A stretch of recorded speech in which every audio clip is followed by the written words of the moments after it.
நான் தெரியாத ஆளு இல்ல. அவங்க தான் டெண்டர் போட்டு நீங்களும் ஓட்டுறீங்களா? சரி அது ஓகேண்ணா. நீங்க என்ன சொல்றீங்க? வண்டி நான் நிறுத்துவேன்னா என்னன்னா ரீசன்? கனிமலத்து வெட்டறதுக்கு பர்மிஷன் நான் பர்மிட் வாங்கி வந்து பாருங்க. பர்மிட் வாங்குறதுன்னு சொல்றேன்னா என்னங்கண்ணா வந்து பாருங்க. உங்களுக்கு டவுட்னா அதிகாரி கூப்பிட்டு பேசுங்க. அவ்வளவுதான் முடிஞ்சது. நீங்க வண்டி நிறுத்துவேன்னு சொன்னா என்னங்கண்ணா அர்த்தம்? அப்படின்னு சொல்லக்கூடாதுங்களா? நீங்க பாருங்க, இல்லைன்னா தாசில்தார் நான் சொல்லுவோம். நாங்க ஆய்வு பண்றோம். எங்களுக்கு அந்த அதிகாரம் இருக்கு, உரிமை இருக்கு. நாங்க வந்து தப்பு நேத்து கூட என்ன நடந்துருக்கு தெரியுங்களா? ஆனா அது எனக்கு தெரியாது. அதாவது வந்து நீங்க வந்து ஓனர்ட்ட நான் சொல்றேன், என்னன்னு சொல்றேன். அவங்க சொல்லிட்டு சரிங்கண்ணா அவங்க என்ன சொல்றேன்னு கேட்டு சொன்னீங்கன்னா வேலை முடிஞ்சது. அப்படி சொல்லுங்க. நான் வண்டி நிறுத்துவேன்னு சொல்லக்கூடாது இல்லைங்களா? நீங்க வண்டி நிறுத்தணும்னு சொல்றீங்க. தகவல் கொடுங்க, என்ன சொல்றாங்கன்னு பாத்துட்டு சொல்லுங்க. நான் திங்கக்கிழமை சொல்றேன், நீங்க அது பாருங்க.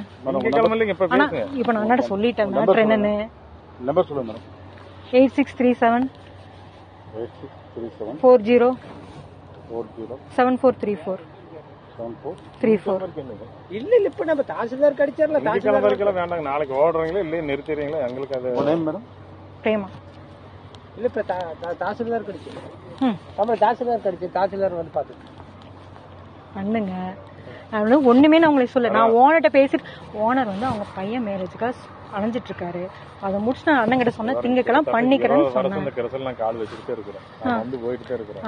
நீங்க அன்னைக்கு பார்த்துட்டே இருக்கிறேன். தெரியாத ஆளுகள் ஒண்ணும் இல்ல. எங்க தலைவர் வாரக்கு நாங்க நிதி தரலாம். அதுக்கு உண்டான வழி வந்துருச்சுன்னா நாங்க